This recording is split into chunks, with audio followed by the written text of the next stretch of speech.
This is Security Download, your ultimate source for the latest developments in private security. Host Anna Redmond will bring you the inside scoop, groundbreaking trends, and exclusive interviews with leading experts in both residential and business security. Security Download is powered by Brav, delivering tech-forward, customer service-focused private security. Welcome. On today's show, we have a very special guest. I am super excited to have him join us. We're going to learn so much from him. I'll tell you a little bit about him. He's an MIT Innovator Under 35 for Latin America. He has an incredibly popular TED Talk on science and technology, which will be in the show notes, and I encourage everyone to check out. He's also the co-founder and CEO at CrimeoMeter, a Techstars graduate from the Austin 2017 cohort. I am so happy to have with us today Nadim Curi. Welcome, Nadim.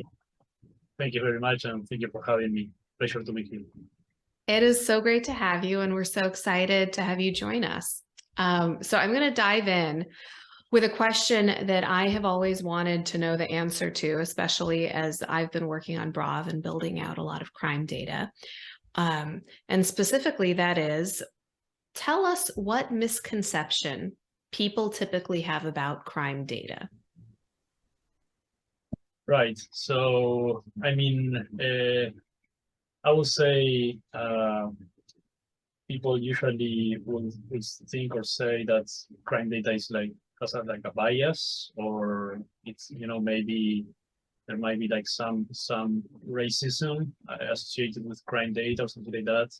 So I don't think that's that helps a lot in terms of what crime data really can do, basically. So I would say that's like a misconception on how people think about crime data and public safety information in general. So I would say like transparency and information is always is power, and allows people to make better decisions. And in the case of public safety information, will allow people to prevent crime, be aware of what's going on, and even prevent crime from even happening. I love that. That's definitely a big thing to tackle out of the gate. So to clarify, do you believe that there is, just want to make sure we understand, and you've looked at so much crime data and have created, in fact, CrimeoMeter, your product, really is all about giving people better, higher quality access to crime data. So do you think that there is no racial bias, or that there is bias, but it comes in later, not at the data portion? Give us more context on that. Yeah, I mean, you basically will have like at least 70% of crimes that don't get reported to authorities today, basically for two main reasons. So wow. Bureaucracy or fear are the main reasons. So that's a lot of information, of course, that authorities are not getting even into.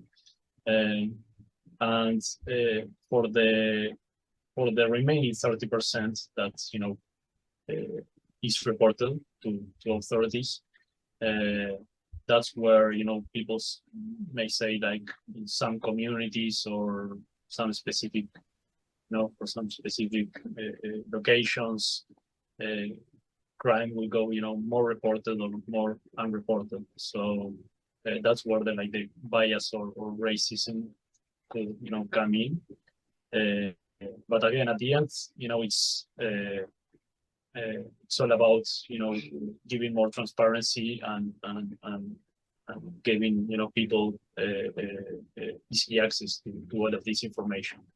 So that's what we're currently doing. It's as people, of course, usually all crime should be reported, of course, but that's not what's happening today.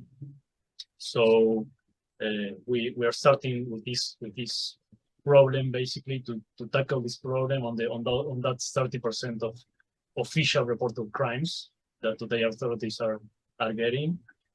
We are aggregating and democratizing all of that information, and then as part of our vision is to get that 70% remaining that's today is going unreported. So for that there are some tools, like crowdsourcing or getting, again, making for every person as easily as possible to make a report about a crime incident, if it is like through a mobile app or as easily as possible.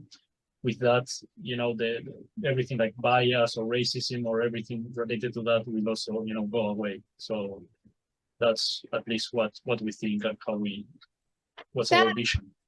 That makes a lot of sense. So if I hear you correctly, you're saying that the biggest source of like potential bias in crime data that people do complain about is that it's skewed, and it's skewed away from populations that don't report. And the populations that don't report maybe are more likely than not to be either minority populations or lower socioeconomic populations. And so as a result of that, they're not getting the attention and the resources to help them deal with whatever crime is being underreported. Have I understood that correctly? Yeah, correctly. So if you don't file an official police report, I understand that it's difficult also for police departments and for the authorities to do something about that. But again, I also personally think that shouldn't be the reason why anyone should not use crime data, basically, because because of underreporting. Yeah, it's like let's right, use the data that we have. So I think and you're the expert on this, and I was so excited to ask you this question. So you're building towards a world where we have better crime data. Let's imagine that we're in that future now. That future is run by CrimeoMeter.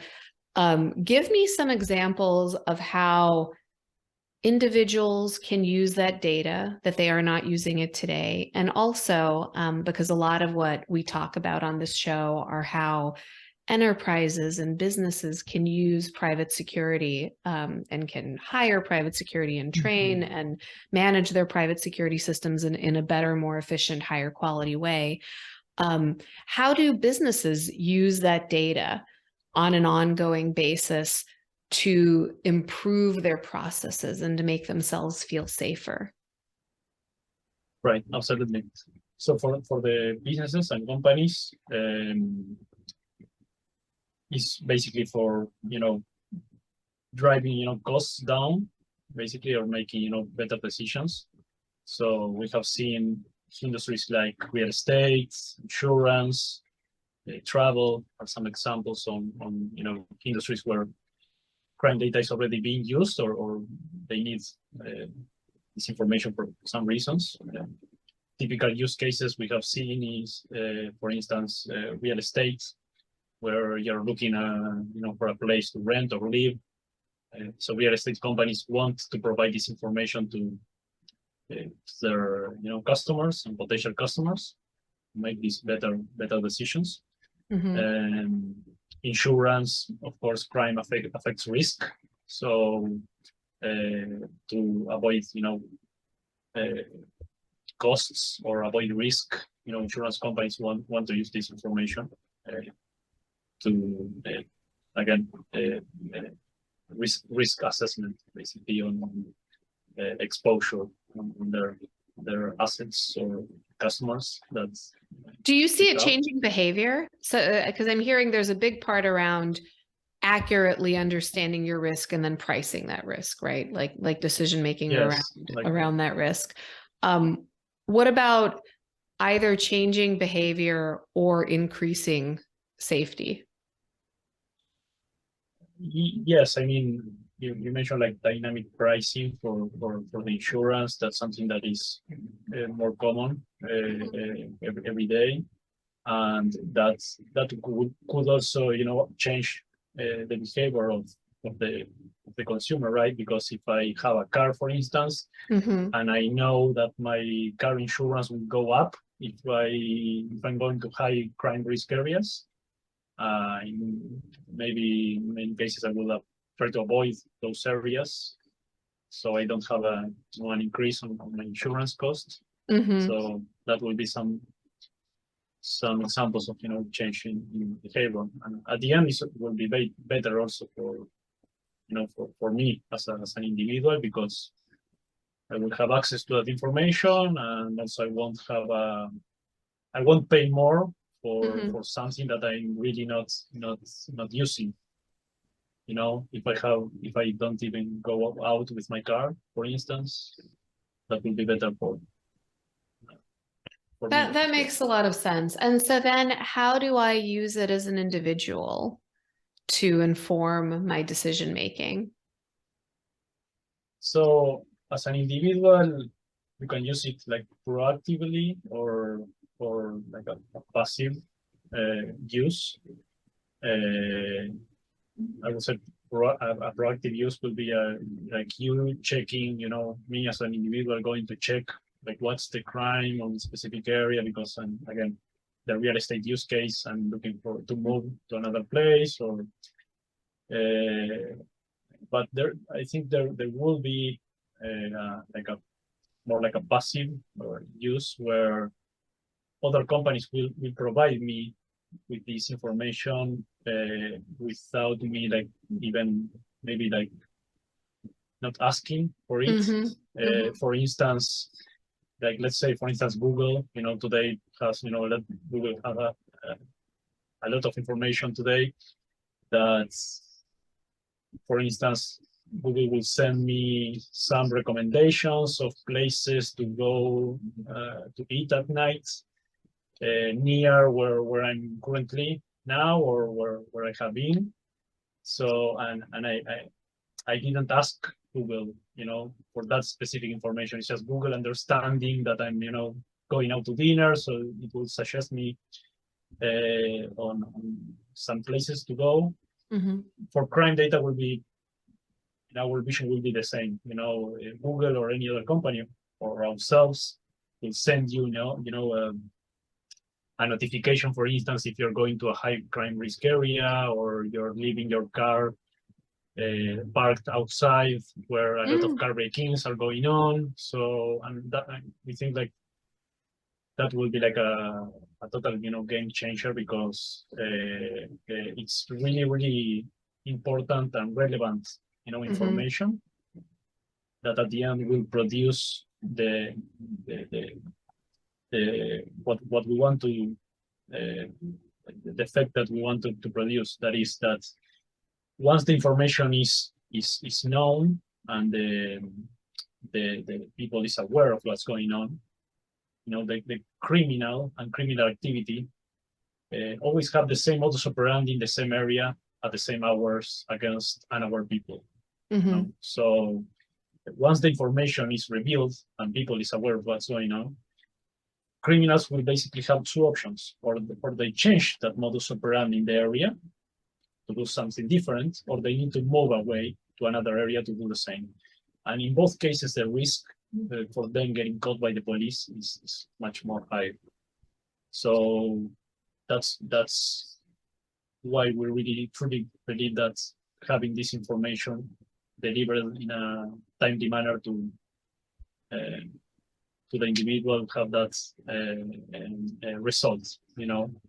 I love that. So I, you know, I'm really attracted by this vision you have where, you know, Yelp, in giving me restaurant recommendations, could even include like, hey, this restaurant has really good food, but it's in a high crime area. Or I love this image you had of like, I parked my car, I'm about to leave, and you know, even normally now there's a map on my phone. I think for most people it says, oh, you parked here in case you lost your car, right? It sort of puts that on the map. But instead it could say, are you sure you want to park outside? There's been a, you know, 50% increase in catalytic converter thefts. in this area Right. over the last 2 months. If you want to find a covered garage, or a paid garage, here are 3 areas. And that seems just so seamless for the consumer, and so valuable. And, when we were talking before the show, you shared a very personal story of how this affected you in the past. And I'd love for you to share that with our listeners so that they get a sense of, what motivates you to build this. Yeah, absolutely. And I mean, to be more specific about that example that we were talking about, like the modus operandi is at a specific, even a specific street or block and a specific, time of the day. So it is not that you should like totally avoid a specific area or a restaurant, for instance.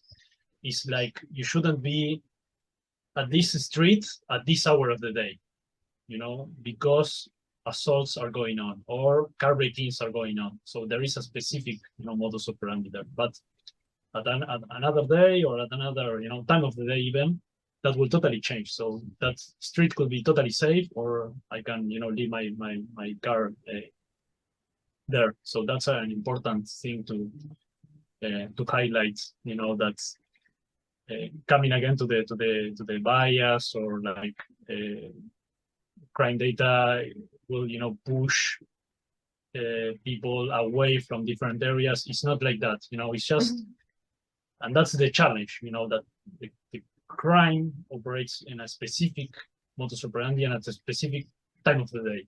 So that's and that totally changes. So that's also the complexity of this.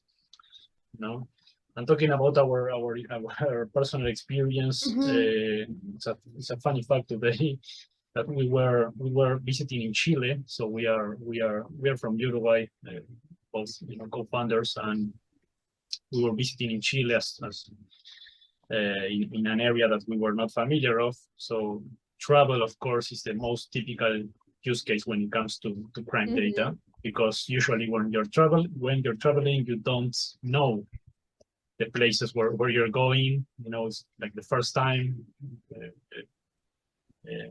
And in our case, we were asking Waze for directions to a supermarket. That was the first time we were visiting that supermarket. For us also, on our experience, the parking lot of a supermarket should be a safe place. That's also something that happens, that people today relies on their experience or their instincts to assess if a specific street is safe or not. If it has a lot of light, I will assume that it's safe. Sure. Or I looked at it; it looked safe, right? What does that mean? But if it is, really, really dark, I will assume that it's not safe. So that's not usually what the reality it is.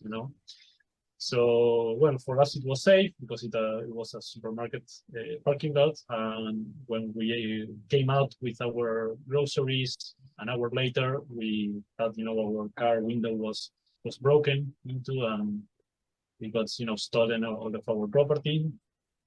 And it was very, very traumatic. It's an experience that no one, wants to go through.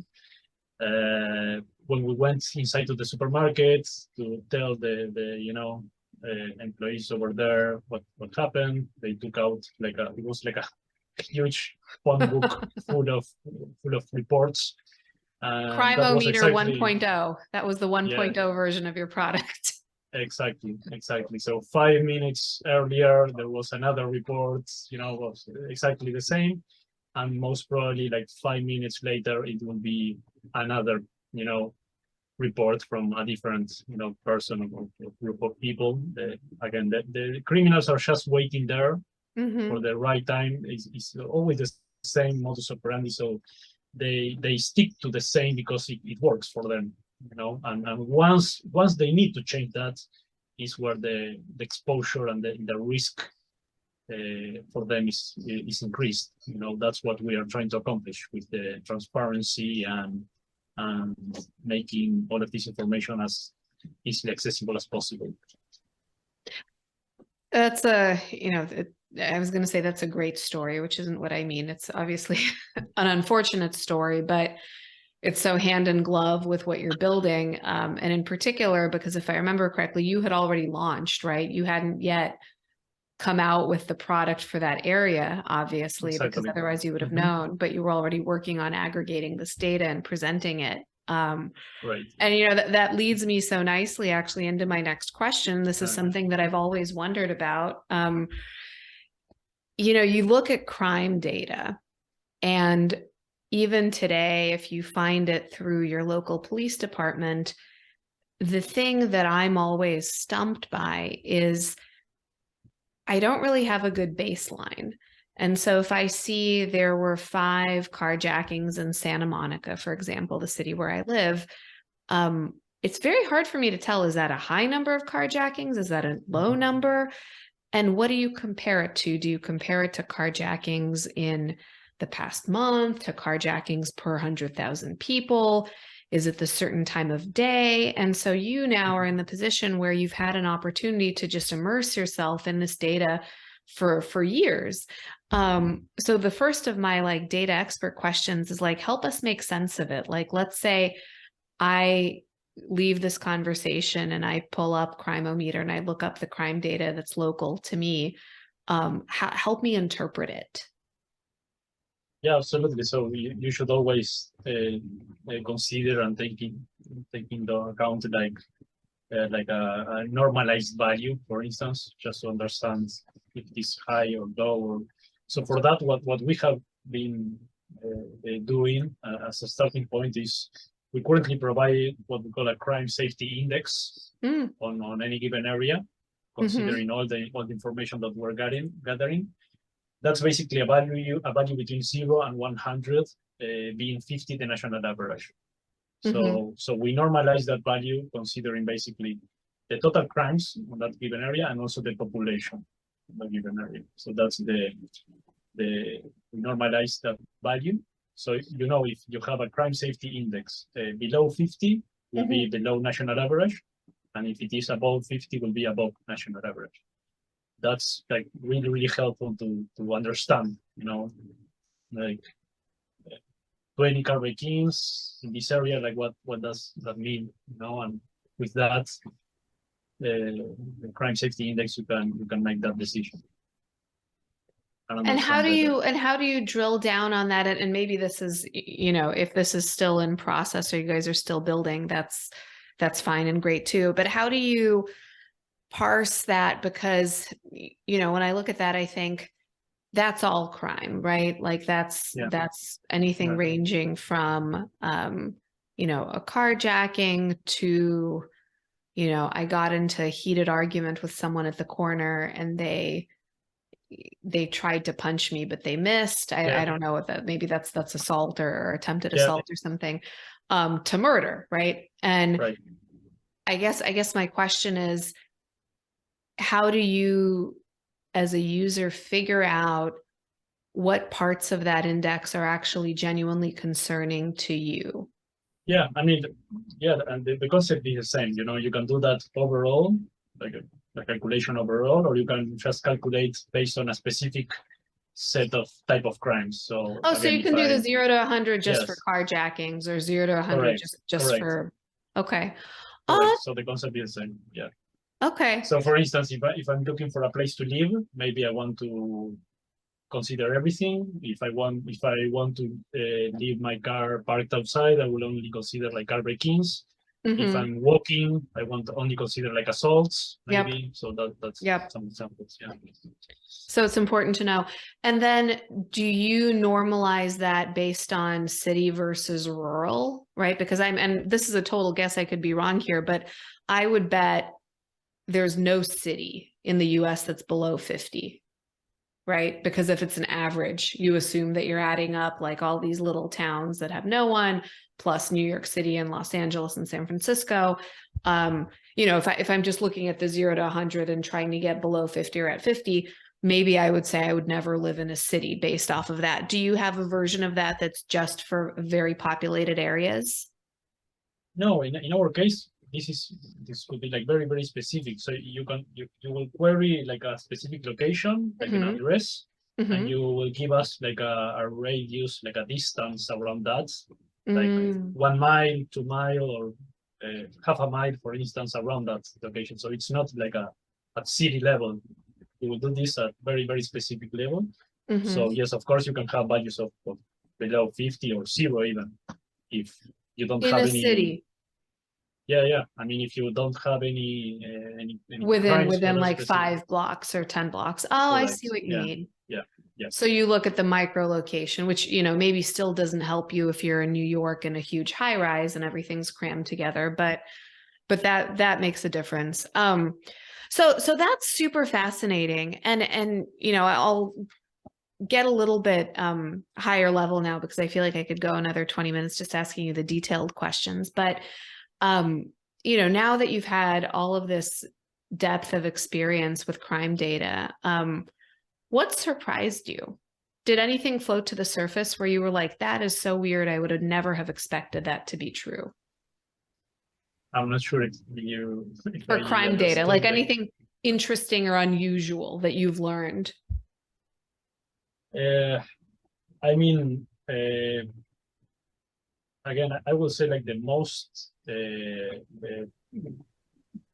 incredible thing that we learned about this is that is totally opposite at what most people think, and we, of course, we thought also before understanding this problem, is that most people think like rely on their instincts and their experience to think about safety of an area, and that's exactly what criminals take advantage of, because it's reality is the totally opposite. It's like, if I see like there is a lot of people here in this street at this hour of the day, again, there's a lot of light at night, so I will make that assumption, and that's not the reality in many cases. So that's where criminals take advantage of. So and I think that's a really, really hard thing to do for us, and to change that mindset. Like, hey, no, be aware that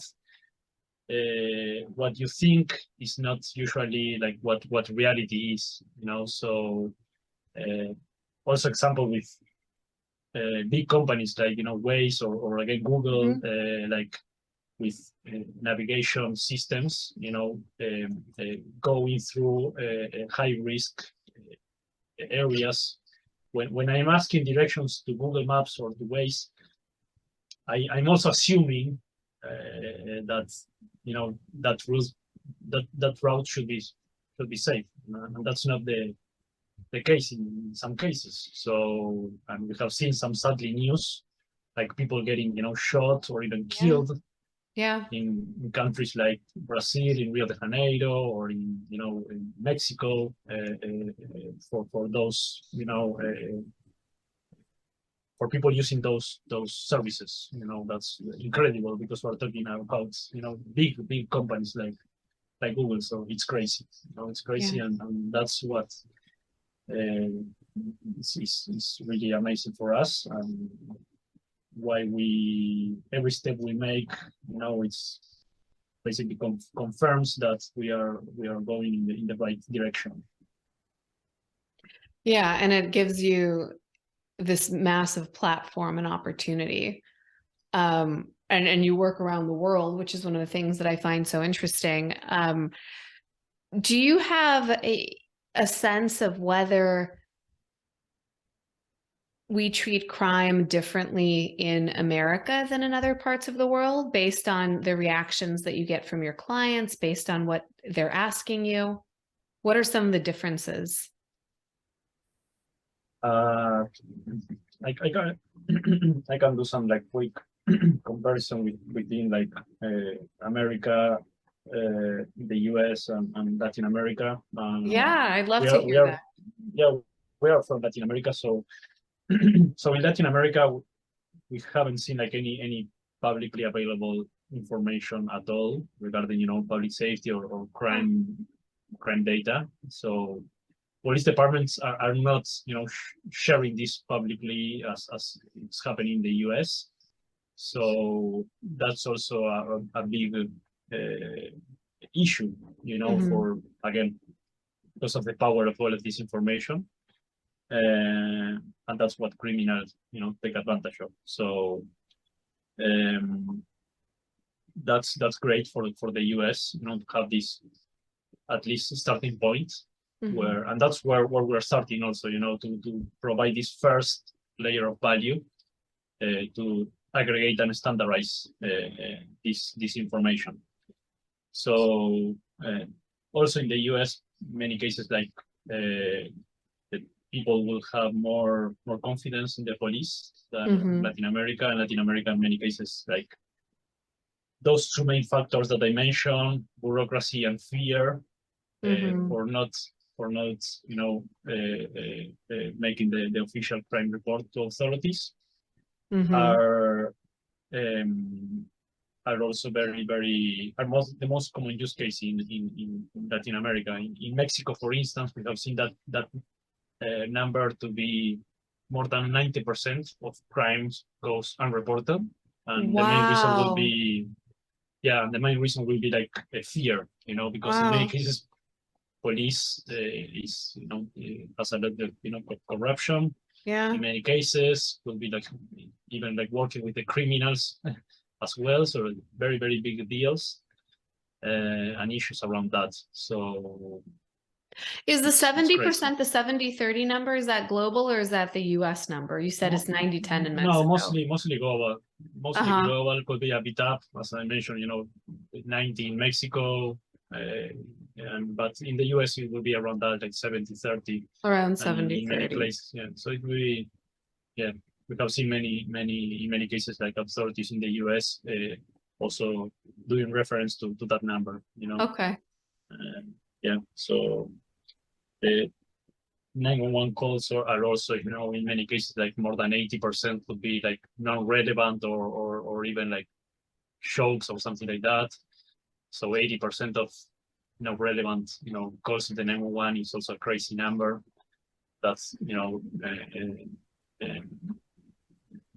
will,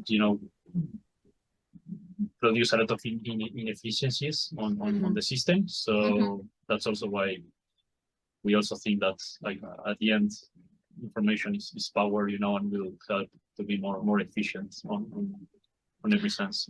That's interesting. And then 20% are the real emergency 911 calls. Right. Those are really interesting numbers. And I think what's so fascinating about good data is it just helps you with better decision making.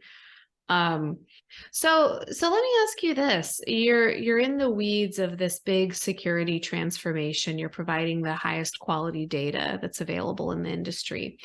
What are some of the changes that you see coming down the pipe that are either, frankly, either positive or negative, that are going to transform safety and security in the next, say, 5 to 10 years? Yeah, I mean, first of all, the positive is that we see that more and more police departments, at least in the US, are sharing information. This is also not happening only in the US. We know other countries. It's happening the same. Police departments are sharing this information. So as long as more and more police departments can share this information, that's basically our job, is to try to get this as accessible and easily as possible to the individuals and companies. That's also the negative part of this will be like, there is no standardization. There is no standard yet. So, and that's basically what we are doing. And our vision here is to be the main source of information for public safety in the world, to be this global standard for public safety. So for any individual or any company, if you need, public safety information or crime data in any place across the US or any place across the world, you can go, to CrimeoMeter, to us, and we will provide you an easy way to access this information. That's our vision here, our mission as well, to democratize access to this information. What's the most dangerous place in the US? Yeah, that's a tricky question, because again, there is not just like the highest risk, crime area, as I mentioned. The modus operandi is at even like a street level, or Street level, like certain time of day. yeah, right. So it's very difficult to say like this is you should totally avoid this area or this city, or that's not, doesn't make any sense, or it's not fair, to say that. So as the bottom line, I would say that, for and I know it's difficult to think that way, because, but also, populations of big metro areas with a lot of, population will have maybe like a lot of crime, but that doesn't mean that are safer or not, than other areas. So Because they just have so many people. right. So you should always try to at least get this crime safety index concept, or try to understand that. Let's say you don't have the index. Is there a level at which, I've seen crime measured in X per 100,000, right? Like 10 assaults per 100,000 people, or 20 carjackings. And you guys also have data presented in that format sometimes, right? The X per 100,000. At what point does it, if you're just looking at the raw data, I'm curious if for you there's a number where you're like, well, 10 per 100,000 is fine, but if you get above, what is it? Is it above 50? Is it above 100? You're like, ooh, that's starting to look risky. Yeah, I think it's about like around like more than 130 or something like that. Like will be just, it will be considered like a high crime risk area, basically. Oh, interesting. So 130 per 100K is high risk. And even that at the raw level is super valuable. And do you change, if you're looking at that globally, does that change? Is it apples to apples if I'm looking at an index for, I'm traveling to the US versus I'm going to Pakistan? Yeah, to be honest, we're just focusing on the US right now. US and South America, or no, or you have not yet rolled out in South America? No, yes, currently in the US only. That's You've launched in the US. focus. Okay, so that'll be in the future pipeline. Yes. Okay. Correct. Yeah. That makes a lot of sense, and that really lets you standardize. So that's fascinating. So I wanted to take a step back a little. We've gone in the weeds on crime. You went to MIT. Obviously, you are an incredibly talented technologist. You had roles before this that were not in sort of a crime-related space. You could have done anything, right? Give me a sense of your personal journey and passion for this specifically. I mean, I'm a software engineer, so I like, technology. I have always liked technology to solve problems, basically, since I was a little kid. And I really saw in this problem that this is a massive, complex, really, really difficult to solve, problem and issue. And we were really, really inspired by Waze, like what Waze, did for traffic, like democratizing access to traffic, information, having given real-time information around traffic. So has been like amazing, a totally, game changer on how, people live, basically, because I now can exactly with like maybe like a 1 minute or 2 minute difference on when at what time I'm arriving at a specific destination. And that's basically also what we are looking to accomplish, like giving all of this information in a really, really relevant and timely manner for anyone. So you can almost have like even like real-time information as well of what's going on exactly like right now. And again, that will totally change everything, because it sounds like science fiction, you know, like there's a movie called Minority Report with Tom Cruise, and in that movie, you know, the technology allowed, you know, to prevent crime from happening, like for police to arrive, you know, before the crime happens and basically arrest the criminal before that. But that's where we're going with this, and that's even like happening today, you know, like technology called like predictive policing, and and again, with all of this information, because the modus operandi is always the same, it's almost, you can mathematically predict that behavior. You can at least you can push, you know, criminals and crime away and force them to make that change. And that's where they can be, you know, caught by the police. So that's what's it's amazing for us, and will totally change everything. You know, how criminals will need to think and evolve. You know, probably my personal opinion will be like, and this is also happening today. You know, like criminals are using more and more technology today, like hackers and criminal cybercrime basically is getting more and more popular today, and probably crime will evolve to that way, and so that's a big vision. You know, I'm struck by the size and the impact of that vision. And you know, so you touched on predictive policing. Obviously, it's been, you know, it has not been without controversy. I'll put it that way, right? You know, what do you disagree with people about, specifically those people that are very, you know, cautious, right? Cautious about predictive policing and what it could create.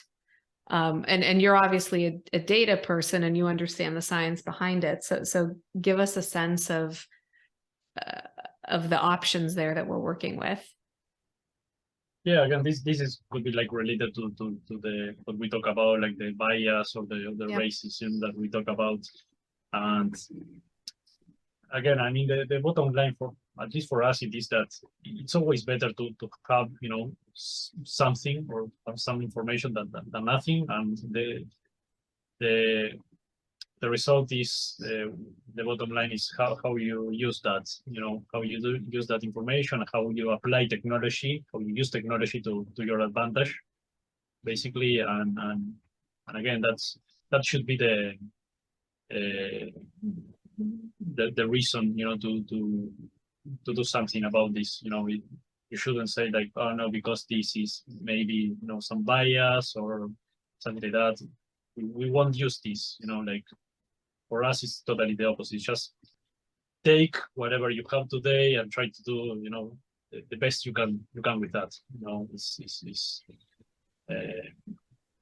because if not, again, it's like the chicken and egg problem, you know. So you don't do anything because, you know, information may have some bias, and at the end also with criminals will take advantage of that. People won't, you know, still won't report anything because, you know, authorities are not doing anything, and and that's like the chicken and egg problem, you know. And I think you know, this is my very surface level interpretation, but based on what I've read, it seems like the concern isn't that the data is, well, I guess one concern is that the data has some bias in it, but that a purely mathematical overlay on the data can result in, you know, very broad conclusions, right? Like one conclusion can be all criminals are men, right? Maybe. And so like every man should be stopped every single day and, you know, whatever, search to make sure he doesn't have a gun on him or something. And obviously that's not, you know, your job is to provide the data and to ensure that we have the best quality data. But when you start to overlay it, what sort of nuance do you build into your overlay system, or would you like to see built in that uses the data in an effective way? I'm not sure if I totally understood the question. Well, I think I was just curious, like, I'm so attracted to the idea of using data in smart ways, right? And predicting things. And we've also, especially now, like I'm sure you are too, I've been obsessed with ChatGPT and playing around with all this AI technology. I'm just trying to understand how you think about the risk of big, broad conclusions being drawn that as humans we could look at and be like, oh my gosh, that's the wrong thing to do. And in particular, and I'll hone in on this, like I think a lot about private industry.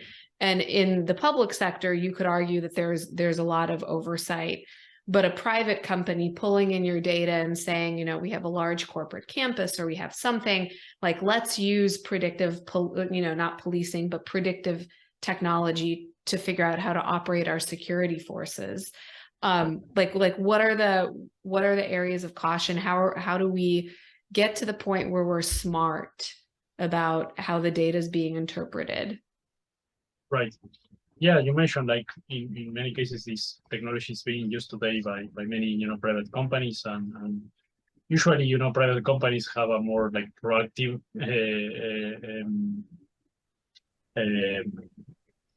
way to an approach to the problem, because again, in many cases, like the public sector could have like some political decisions also, in the middle. So again, to avoid that type of controversy or bias or everything that could came back to them for using this data. So we have seen the private sector to be, and that's where we are also focusing, on our customers are currently all of them are private companies or early stage startups, innovators that are, driving things forward in terms of technology, innovation to again, make better decisions and be more efficient. So that's what we have seen. That makes a lot of sense. It's exciting to think about, really excited about what you're building. Could probably do a whole nother hour just learning more about your work, but maybe, we'll do that at a later point in time. Thank you so much for joining us today. I want to make sure so our listeners can find you at the CrimeoMeter website, on your LinkedIn. If there's anything else you'd like us to share, your Twitter, any other links, we'll have those in the show notes. Thank you so much, Nadim. It was a pleasure. Yeah, thank you for having me. It was wonderful to get to chat with you, and I will see everyone next time. And that wraps up another episode of Security Download. Thank you for joining. For show notes and other episodes, visit us at securitydownload.live and be sure to follow on your favorite podcast app.